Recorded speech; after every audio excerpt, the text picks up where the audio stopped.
ಎಲ್ಲರಿಗೂ ನಮಸ್ತೆ. ಪದ್ಮ ಕಿಚನ್ಗೆ ಸ್ವಾಗತ. ಇವತ್ತು ನಾನು ಬಾದಾಸ ಮಾಡ್ತಾಯಿದ್ದೀನಿ. ಬಾದಾಸ ಸ್ವೀಟ್ ಮಾಡೋದಕ್ಕೆ ಏನೇನು ಬೇಕು ಅಂತ ತೋರಿಸ್ತಾ ಇದ್ದೀನಿ. ಇದರಲ್ಲಿ ನಾನು ಒಂದು 200 ಗ್ರಾಮ್ ಮೈದಾ ತಗೊಂಡಿದ್ದೀನಿ, ಒಂದು 250 ಗ್ರಾಮ್ ಸಕ್ಕರೆ ತಗೊಂಡಿದ್ದೀನಿ, ಜೊತೆಗೆ ಒಂದು 100 ಗ್ರಾಮ್ ದಾಲ್ಡ ತುಪ್ಪ, ಒಂದು 100 ಗ್ರಾಮ್ ನಂದಿನಿ ತುಪ್ಪ, ಬೇಕಿಂಗ್ ಪೌಡರು, ಪೈನಾಪಲ್ ಎಸೆನ್ಸು, ಜೊತೆಗೆ ಒಂದು ಅರ್ಧ ಹೋಳು ನಿಂಬೆಹಣ್ಣು, ಒಂದು 3 ಏಲಕ್ಕಿ. ಇದು ನಾವು ಬೇಯಿಸೋದಕ್ಕೆ ಎಷ್ಟು ಬೇಕೋ ಅಷ್ಟು ಅಡುಗೆ ಎಣ್ಣೆ. ಮಾಡೋದು ಹೇಗೆ ಅಂತ ನೋಡೋಣ. ನಾನು ಇವಾಗ ತುಪ್ಪನ ಕರಗಿಸ್ತಾ ಇದ್ದೀನಿ. ನಂದಿನಿ ತುಪ್ಪ ಮತ್ತು ದಾಲ್ಡ ತುಪ್ಪ ಎರಡೂ ಕೂಡ ಸ್ವಲ್ಪ ಬಿಸಿ ಮಾಡ್ಕೊತಾ ಇದ್ದೀನಿ. ನೋಡಿ, ಈ ರೀತಿ ಇದನ್ನು ಬಿಸಿ ಮಾಡ್ಕೋಬೇಕು. ಏನಕ್ಕೆ ಅಂದರೆ ನಾವು ಹಸಿದೇ ಅಕ್ಕಿ ಕಲಸೋಕ್ಕಾಗೋದಿಲ್ಲ, ಅದಕ್ಕೋಸ್ಕರನೇ ಅದನ್ನು ನಾನು ಸ್ವಲ್ಪ ಬಿಸಿ ಮಾಡಿ ಇಟ್ಕೊತಾ ಇದ್ದೀನಿ. ಇವಾಗ ನಾನು ಒಂದು ಸ್ಟವ್ ಮೇಲೆ ಬಾಣಲಿ ಇಟ್ಟು ನಾನು ಆವಾಗಲೇ ತೋರಿಸಿದಂಥ ಸಕ್ಕರೆ ಪಾಕ ಮಾಡ್ಕೊತಾ ಇದ್ದೀನಿ. ಪಾಕ ಮಾಡೋದಕ್ಕೆ ಹೇಗೆ ಮಾಡೋದು ಅಂತ ತೋರಿಸ್ತಾ ಇದ್ದೀನಿ. ನೋಡಿ, ಇದರಲ್ಲಿ ಒಂದು ಬೌಲ್ ಸಕ್ಕರೆ, ಅದಕ್ಕೆ ನಾನು ಒಂದು ಚಿಕ್ಕ ಬೌಲ್ ಅಳತಿ ನೀರು ಹಾಕತ್ತಾ ಇದ್ದೀನಿ. ನೋಡಿ, ಇಷ್ಟು ಹಾಕಿದ್ರೆ ಸಾಕು. ಇದಕ್ಕೆ ನೀರು ತುಂಬ ಅಗತ್ಯ ಇಲ್ಲ, ಸ್ವಲ್ಪ ಹಾಕಿದ್ರೆ ಸಾಕು. ಅದು ಸಕ್ಕರೆ ಕರಗೋವರೆಗೂ ಈ ನೀಟಾಗಿ ತಿರುಗಿಸ್ಬೇಕು. ಅದನ್ನು ಹಾಗೆ ಬಿಟ್ಟರೆ ಸ್ವಲ್ಪ ತಳ ಕೂಡ ಹತ್ಬಿಡುತ್ತೆ. ಈ ರೀತಿ ತಿರುಗಿಸ್ತಾ ಇದ್ದರೆ ಪಾಕ ಕೂಡ ತುಂಬ ಚೆನ್ನಾಗಿ ಬರುತ್ತೆ. ಸ್ವಲ್ಪ ಬಿಸಿ ಆದಮೇಲೆ ನಾನು ಮೀಡಿಯಮ್ ಫ್ಲೇಮಲ್ಲಿ ಇಟ್ಕೋಬೇಕು. ಅದನ್ನು ತುಂಬ ಉರಿ ಜಾಸ್ತಿ ಮಾಡಬಾರ್ದು. ಜೊತೆಗೆ ನಾನು ಏಲಕ್ಕಿ ತೋರಿಸಿದ್ನಲ್ಲ, ಆ ಏಲಕ್ಕಿ ಕಾಯಿನ ನಾನು ಜಜ್ಜಿ ಪುಡಿ ಮಾಡಿ ಹಾಕ್ತಾಯಿದ್ದೀನಿ. ಇವಾಗ ಒಂದು ಅದಕ್ಕೆ ಪಾಕ ಬಂದಾಯಿತು. ಇವಾಗ ನಾನು ಸ್ಟವ್ ಆಫ್ ಮಾಡ್ತಾಯಿದ್ದೀನಿ. ಇದು ಸ್ವಲ್ಪ ಸೈನಿಗೆ ಬರೋದಕ್ಕೆ ನಾವು ಇಂಬಿ ಹುಳಿ ತೋರಿಸಿದ್ನಲ್ವ, ಆ ಇಂಬಿ ಹುಳಿ ಕೂಡ ಹಾಕ್ತಾಯಿದ್ದೀನಿ. ಇದು ಬಾದಾಸ ಮೇಲೆ ಸೈನಿಂಗ್ ತುಂಬ ಬರುತ್ತೆ, ಅದಕ್ಕೋಸ್ಕರ ನಾನು ಇದು ಹಾಕ್ತಾಯಿದ್ದೀನಿ. ಇಂಬಿ ಹುಳಿ ಕೂಡ ಒಂದು 2 ಡ್ರಾಪ್ಸ್ ಅಷ್ಟು ಹಾಕಿದ್ರೆ ಸಾಕು. ಇದು ಹಾಕಲೇಬೇಕಂತಲ್ಲ, ಇದ್ದರೆ ಹಾಕಿ, ಇಲ್ಲಾಂದರೆ ಪರವಾಗಿಲ್ಲ, ಸ್ಕಿಪ್ ಮಾಡಿ.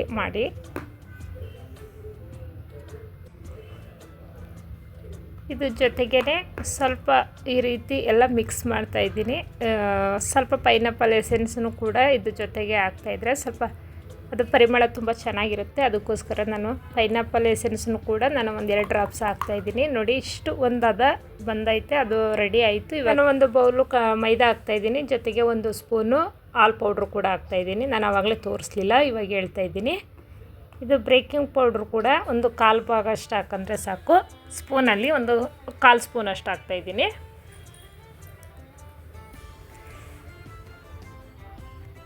ನೋಡಿ, ನಾನು ತೋರಿಸ್ತಾ ಇದ್ದೀನಲ್ಲ, ಇಷ್ಟು ಹಾಕಂದರೆ ನಾವು ಹೇಳ್ತಾರೆ ಮೆಜರ್ಮೆಂಟಲ್ಲಿ ಹಾಕಿದ್ರಂತೂ ತುಂಬ ಚೆನ್ನಾಗಿ ಬರುತ್ತೆ. ಇದು ಅಳತಿ ಸ್ವೀಟ್ ಅಂದರೆ ಸ್ವಲ್ಪ ಅಳತಿಲಿ ಮಾಡಬೇಕು. ನಮ್ಮ ಗೊತ್ತಿರೋರು ಕೈ ಅಳತಿಲಿ ಮಾಡ್ತಾರೆ, ಗೊತ್ತಿಲ್ಲ ಅನ್ನೋರು ಸ್ವಲ್ಪ ನಾವು ತೋರಿಸಿದಂಥ ಅಳತಿಲಿ ಮಾಡಿದ್ರೆ ತುಂಬ ಚೆನ್ನಾಗಿ ಬರುತ್ತೆ. ನಾವು ಕೂಡ ಫಸ್ಟ್ ಟೈಮ್ ಮಾಡಬೇಕಾದ್ರೆ ಈ ರೀತಿ ನಾವು ಅಳತಿ ನೋಡ್ಕೊಂಡೇ ಮಾಡಿದ್ದು.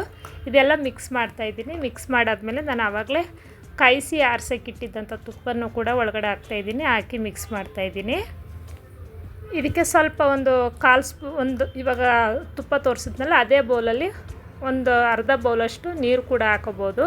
ನಾನು ತುಪ್ಪನೇ ಸಾಕಾಗ್ತಾಯಿತ್ತು, ಅದಕ್ಕೋಸ್ಕರ ಅದನ್ನೇ ಕಲಿಸ್ತಾ ಇದ್ದೀನಿ.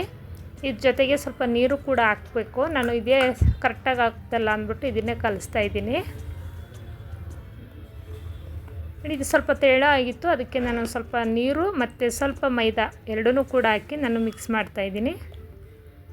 ನೋಡಿ, ಹಿಟ್ಟು ಈ ಅದಕ್ಕೆ ಬಂದರೆ ಸಾಕು. ತುಂಬ ಅದನ್ನು ಗಟ್ಟಿನೂ ಬೇಡ, ತುಂಬ ತೆಳುನೂ ಬೇಡ, ಈ ಮಟ್ಟಕ್ಕೆ ಕಲಸಿ. ಇದಾದ ನಂತರ ನಾನು ಒಂದು ಒದ್ದೆ ಬಟ್ಟೆನ ಈ ರೀತಿ ಅದನ್ನು ಮುಚ್ಚಿ, ಜೊತೆಗೇ ಒಂದು ಪ್ಲೇಟ್ ಮುಚ್ಚಿ ಒಂದು ಅರ್ಧ ಗಂಟೆ ಇದನ್ನು ಒಂದು ಅರ್ಧ ಗಂಟೆ ನಾನು ನೆನೆಯಲಿಕ್ಕೆ ಬಿಡ್ತಾಯಿದ್ದೀನಿ. ಅದಾದ ನಂತರ ನೋಡಿ, ಈ ಅದಕ್ಕೆ ಬಂದೈತೆ. ಈ ಅದಕ್ಕೆ ಬರಬೇಕು ಅಂದರೆ ಪರ್ಫೆಕ್ಟಾಗಿ ಒಂದು ಅರ್ಧ ಗಂಟೆ ಅದನ್ನು ನೆನೆಯೋದಕ್ಕೆ ಬಿಡಲೇಬೇಕು. ನೆನೆಯೋದಕ್ಕೆ ಒಂದು ಅರ್ಧ ಗಂಟೆ ಬಿಟ್ಟರೆ ನೋಡಿ ಎಷ್ಟು ಸಾಫ್ಟಾಗಿ ಕಾಣಿಸ್ತೈತೆ, ಈ ಮಟ್ಟಕ್ಕೆ ಬರುತ್ತೆ. ಇದಾದಮೇಲೆ ನಾನು ಸ್ವಲ್ಪ ಹಿಟ್ಟನ್ನು ತಗೊಂಡು ಸ್ವಲ್ಪ ಅದನ್ನು ನೀಟಾಗಿ ಹೊಂದಿಸ್ಕೊತಾ ಇದ್ದೀನಿ. ನಾವು ಬಾದಾಸ ಎಷ್ಟು ಬೇಕೋ ಅಷ್ಟು ಸೇಪ್ ಮಾಡ್ಕೋಬೇಕು, ಅದಕ್ಕೋಸ್ಕರನೇ ನಾನು ಸ್ವಲ್ಪ ಹೊಂದಿಸ್ಕೊತಾ ಇದ್ದೀನಿ ಹಿಟ್ಟನ್ನು. ನಿಮಗೆ ಯಾವ ಸೈಜ್ ಬೇಕಾದರೂ ಮಾಡ್ಕೊಬೋದು, ದಪ್ಪ ಆದರೂ ಮಾಡ್ಕೊಬೋದು, ಸ್ವಲ್ಪ ಸಣ್ಣ ಆದರೂ ಮಾಡ್ಕೊಬೋದು. ನಾನು ಮೀಡಿಯಮಲ್ಲಿ ಈ ಸೈಜ್ ಮಾಡ್ತಾಯಿದ್ದೀನಿ. ಇದು ಸುತ್ತ ನಿಮಗೆ ಎಲ್ಲ ಡಿಸೈನ್ ಎಲ್ಲ ಮಾಡೋಕ್ಕೆ ಬರೋಲ್ಲ ಅಂದರೆ ನಾನು ಇವಾಗ ಏನು ತೋರಿಸ್ತಿದ್ದೀನಿ ಇಷ್ಟು ರೋಲಲ್ಲಿ ಮಾಡಿದ್ರೆ ಸಾಕು. ನಾವು ಪಾನಿಪುರಿ ತಿಂತೀವಲ್ಲ, ಆ ಪಾನಿಪುರಿ ಸೈಜ್ ಇದ್ದರೆ ಕೂಡ ಸಾಕಾಗುತ್ತೆ. ಹಾಗೆಯೇ ಲೈಕ್ ಮಾಡಿ, ಶೇರ್ ಮಾಡಿ, ಕಮೆಂಟ್ ಮಾಡಿ. ಸಬ್ಸ್ಕ್ರೈಬ್ ಆಗಿಲ್ಲ ಅಂದರೆ ಸಬ್ಸ್ಕ್ರೈಬ್ ಆಗಿ ನಮ್ಮ ವಿಡಿಯೋವನ್ನು ತಪ್ಪದೇ ನೋಡಿ. ಇದು ಒಂದು ರೋಲ್ ಮಾಡಿಬಿಟ್ಟು ನೀವು ಸುಮ್ಮನೆ ಪ್ರೆಶ್ ಮಾಡಿ ಸಾಕಾಗುತ್ತೆ. ನೀವು ಈ ರೀತಿ ಎಲ್ಲ ಡಿಸೈನ್ ಬರೋದಿಲ್ಲ ಅಂದರೆ ಆ ರೀತಿಯೇ ರೌಂಡ್ ಶೇಪ್ ಮಾಡ್ಕೊಂಡು ಕೂಡ ತಿನ್ಬೋದು. ತುಂಬಾ ಚೆನ್ನಾಗಿರುತ್ತೆ. ಅದಕ್ಕೋಸ್ಕರನೇ ನಾನು ಕೂಡ ಇದು ತುಂಬ ಇಷ್ಟವಾಗಿ ಮಾಡಿ ತೋರಿಸ್ತಾ ಇದ್ದೀನಿ. ನೀವು ಕೂಡ ಮಾಡಿ ಕಮೆಂಟ್ ಮೂಲಕ ಮಾಡಿ ತಿಂದು ಹೇಗಿತ್ತು ನೀವು ಮಾಡಿದ್ದು ಅಂತ ನನಗೂ ಕೂಡ ತಿಳಿಸಿ. ಇವಾಗ ನಾನು ಒಂದು 6 ಪೀಸ್ ರೆಡಿ ಮಾಡಿ ತೋರಿಸ್ತಾ ಇದ್ದೀನಿ. ನಾನು ಇವಾಗ ಸ್ಟವ್ ಹಚ್ಚಿ ಬಾಣಲಿ ಇಟ್ಕೊತಾ ಇದ್ದೀನಿ. ಜೊತೆಗೇ ಇವಾಗ ನಾನು ಎಷ್ಟು ಬೇಕು ಅಷ್ಟು ಎಣ್ಣೆ ಹಾಕ್ತಾಯಿದ್ದೀನಿ. ಇದಕ್ಕೇನು ತುಂಬ ಎಣ್ಣೆ ಏನೂ ಆಗೋದೇ ಇಲ್ಲ, ಏಕೆಂದರೆ ನಾನು ತುಪ್ಪ ಹಾಕಿ ಕಳಿಸಿರೋದ್ರಿಂದ ಸ್ವಲ್ಪ ಎಣ್ಣೆ ಹಾಕಂದರೆ ಸಾಕು. ನಾನು ಸ್ವಲ್ಪನೇ ತೋರಿಸ್ತಾ ಇದ್ದೀನಿ, ಎಲ್ಲನೂ ವೀಡಿಯೋ ಮಾಡಲಿಲ್ಲ. ನಾನು ಒಂದು 6-7 ಪೀಸ್ ಅಷ್ಟು ಮಾಡಿ ತೋರಿಸ್ತಾ ಇದ್ದೀನಿ. ನೋಡಿ, ಅದು ಎಣ್ಣೆ ಕಾಯೋವರೆಗೂ ಸ್ವಲ್ಪ ಉರಿ ಜಾಸ್ತಿ ಕೊಟ್ಟರೆ ಸಾಕು. ಆಮೇಲೆ ಅದು ಇಟ್ಟು ತುಂಬ ಬೇಯೋವರೆಗೂ ಮೀಡಿಯಮ್ ಫ್ಲೇಮಲ್ಲೇ ಬೇಯಿಸ್ಕೋಬೇಕು. ತುಂಬ ಜಾಸ್ತಿ ಉರಿ ಮಾತ್ರ ಮಾಡಬಾರ್ದು, ಸ್ವಲ್ಪ ನಿಧಾನ ಆಗುತ್ತೆ, ಪರವಾಗಿಲ್ಲ. ಆದರೆ ನೀಟಾಗಿ ಈ ರೀತಿ ಎಲ್ಲನೇ ತಿರುಗಿಸಿ ಆ ಕಡೆ ಈ ಕಡೆ ಎಲ್ಲನ ಉಲ್ಟಾ ಮಾಡಿ ನೀಟಾಗಿ ಬೇಯಿಸಬೇಕು. ನಂದಿನಿ ಮತ್ತು ದಾಲ್ಡ ತುಪ್ಪ ಎರಡೂ ಕೂಡ ಹಾಕಿರೋದು ಏನಕ್ಕೋಸ್ಕರ ಅಂದರೆ ಇದು ತುಂಬ ಸಾಫ್ಟ್ ಆಗಬಾರ್ದು, ಸ್ವಲ್ಪ ಗರಿ ಗರಿಯಾಗೂ ಕೂಡ ಇರಬೇಕು. ಏಕೆಂದರೆ ಗುಲಾಬ್ ಜಾಮೂನ್ ಥರ ಆಗೋಗುತ್ತೆ. ಅದಕ್ಕೆ ದಾಲ್ಡ ತುಪ್ಪ ಹಾಕಿದ್ರೆ ಅದು ಸೇಪು ಕೂಡ ಬರುತ್ತೆ ಮತ್ತು ಸ್ವಲ್ಪ ಗಟ್ಟಿಯಾಗೂ ಕೂಡ ಇರುತ್ತೆ. ಅದಕ್ಕೇ ತುಪ್ಪನೇ ಉಪಯೋಗಿಸಿ ಇದನ್ನು ಮಾಡಬೇಕು. ನೋಡಿ, ಇವಾಗ ನಾನು ಬೆಂದಾಗಿದೆ. ಇವಾಗ ನಾನು ಇದನ್ನು ಒಂದು ಜಾಲರಿಗೆ ಎತ್ಕೊತಾ ಇದ್ದೀನಿ.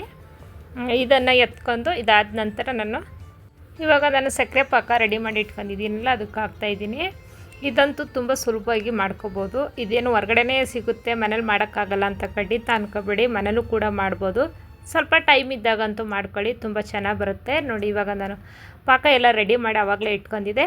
ಇವಾಗ ಹಾಕ್ತಾಯಿದ್ದೀನಿ. ಇದು ಒಂದು 10-15 ನಿಮಿಷ ನೆನೆದ್ರೆ ಸಾಕು, ತುಂಬ ಏನು ನೆನೆಯೋದು ಬೇಕಾಗಿಲ್ಲ. ಏಕೆಂದರೆ ಒಳಗಡೆ ತುಪ್ಪ ಇರೋದ್ರಿಂದ ಅದು ತುಂಬ ಸಾಫ್ಟಾಗಿ ಸ್ವಲ್ಪ ಗರಿ ಗರಿಯಾಗೂ ಕೂಡ ಇರುತ್ತೆ, ಸಾಫ್ಟಾಗಿ ಕೂಡ ಇರುತ್ತೆ. ಈ ರೀತಿ ಆ ಕಡೆ ಈ ಕಡೆ ಅದನ್ನು ತಿರುಗಿಸಿ ಸ್ವಲ್ಪ ನೀಟಾಗಿ ಸಕ್ಕರೆ ಪಾಕ ಒಳಗಡೆ ಹೋಗೋವರೆಗೂ ಸ್ವಲ್ಪ ನೆನೆಸಿದ್ರೆ ಸಾಕು. ಒಂದು 10-15 ನಿಮಿಷ ನೆನೆಸಿದ್ರೆ ಸಾಕಾಗುತ್ತೆ. ನಾನು ತುಂಬಾ ಮಾಡಿದೆ, ಅದೆಲ್ಲ ತೋರ್ಸೋಕ್ಕಾಗಲಿಲ್ಲ. ನಾನು ಸ್ವಲ್ಪ ಮಾಡಿ ತೋರಿಸ್ತಾ ಇದ್ದೀನಿ. ನೋಡಿ, ಇವಾಗ ರೆಡಿ ಆಗಿದೆ, ಸರ್ವ್ ಮಾಡ್ತಾಯಿದ್ದೀನಿ. ನನ್ನ ಮಗಳು ಅದು ಬೇಗನೆ ಕೊಡಮ್ಮ ತಿನ್ನಬೇಕು ಅಂತ ಇತ್ತು, ಅದಕ್ಕೋಸ್ಕರ ನಾನು ಬೇಗನೆ ತೆಗ್ದೆ. ಇವಾಗ ನಾನು ರೆಡಿ ಮಾಡಿದಂಥ ಬಾದಾಸನ್ನು ಕೂಡ ಸರ್ವ್ ಮಾಡಿ ತೋರಿಸ್ತಾ ಇದ್ದೀನಿ. ನೀವು ಕೂಡ ಮನೇಲಿ ಮಾಡಿ ತಿನ್ನಿ, ಹಾಗೆ ಖುಷಿಯಾಗಿರಿ. ಥ್ಯಾಂಕ್ ಯು, ಬಾಯ್ ಬಾಯ್. ತುಂಬ ರುಚಿಕರವಾದಂಥ ಸ್ವೀಟ್ ಮಾಡಿದ್ದೀನಿ. ನೋಡಿ, ನೋಡೋದಕ್ಕಂತೂ ತುಂಬ ಚೆನ್ನಾಗಿದೆ. ನೀವು ಕೂಡ ಮಾಡಿ ತಿನ್ನಿ ಅಂತ ನಾನು ಕೂಡ ಹೇಳ್ತಾ ಇದ್ದೀನಿ. Thank you, bye bye.